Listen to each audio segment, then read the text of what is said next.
The psychology of justice explores how individuals perceive and respond to issues of fairness, equality, and moral rightness in various contexts. These models can be broadly categorized into distributive justice, procedural justice, retributive justice, and restorative justice. Here are some key models and theories within these categories. 1. Distributive justice focuses on the perceived fairness of the allocation of resources. It examines how people judge the fairness of outcomes, whether they are distributed equally, based on need or merit. Equity theory proposed by Adams in 1965. Core idea: people assess fairness based on the ratio of their inputs, for example, effort, skill, to outcomes, for example, rewards, compensation, compared to others. Application: if individuals perceive an imbalance, for example, they are under-rewarded compared to others with similar inputs, they may feel distress and take actions to restore equity, for example, reducing their inputs or seeking higher outcomes. Relative deprivation theory, Stouffer et al., 1949. Core idea: people evaluate their circumstances relative to others' situations, not based on absolute conditions. Application: feelings of deprivation and injustice arise when individuals perceive they are worse off compared to others, even if their objective situation is acceptable. 2. Procedural justice concerns the fairness of the processes used to make decisions. This includes the transparency, consistency, and impartiality of procedures, and the extent to which individuals have a voice in the decision-making process. Levinthal's Criteria for Procedural Justice, 1980. Core criteria: consistency, bias suppression, accuracy, correctability, representativeness, and ethicality. Application: fair procedures should be applied consistently, without bias, based on accurate information, with opportunities for correction, representative of all stakeholders' views, and adhere to ethical standards. Thibault and Walker's Model, 1975. Core idea: people value procedural justice because it ensures control over the decision-making process, process control, and the ability to present their case, voice. Application: giving individuals a voice and sense of control in decision-making processes enhances perceptions of fairness, even if the outcome is unfavorable. 3.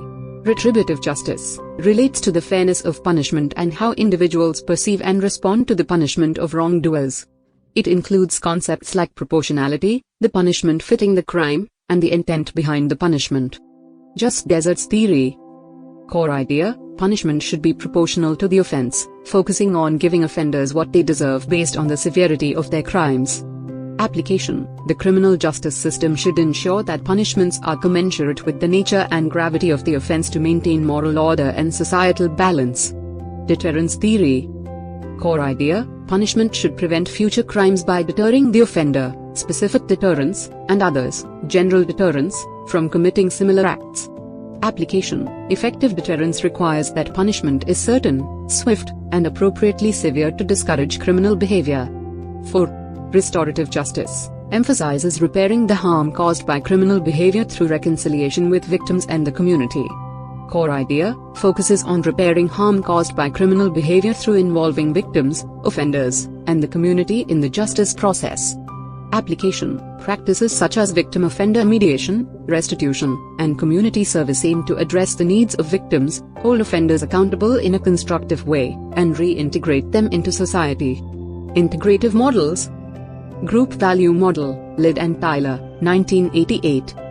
Core idea: people value fairness in procedures and outcomes because it reflects their status and value within a group. Application: fair treatment by authorities and institutions enhances individuals' sense of belonging and self-worth, promoting cooperation and compliance. Fairness heuristic theory, Van den Bos et al., 1997.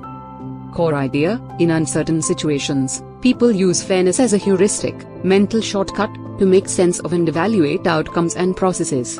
Application: perceptions of fairness can influence judgments and behaviors even when detailed information about the situation is lacking. Social exchange theory, Blau, 1964. Core idea: relationships and interactions are based on reciprocal exchanges where individuals seek to maximize rewards and minimize costs. Application: perceptions of justice in social and organizational contexts are influenced by the perceived balance of contributions and rewards in interactions. Psychological impact models. Stress and Coping Theory, Lazarus and Folkman, 1984. Core idea: perceived injustice can be a significant source of stress, and individuals employ various coping strategies to manage this stress. Application: understanding how people cope with perceived injustices can inform interventions to mitigate negative psychological impacts. Just World Hypothesis, Lerner, 1980. Core idea: people have a fundamental need to believe in a just world where individuals get what they deserve. Application: this belief can lead to rationalizations of injustice, such as blaming victims to maintain a perception of a fair world. By examining these models, we can gain a comprehensive understanding of how justice perceptions are formed and their implications for individual behavior, organizational practices, and societal structures. Understanding the psychology of justice is crucial in fields such as law, criminal justice, education, organizational behavior, and social policy, as it informs practices and policies that aim to create fairer and more equitable systems.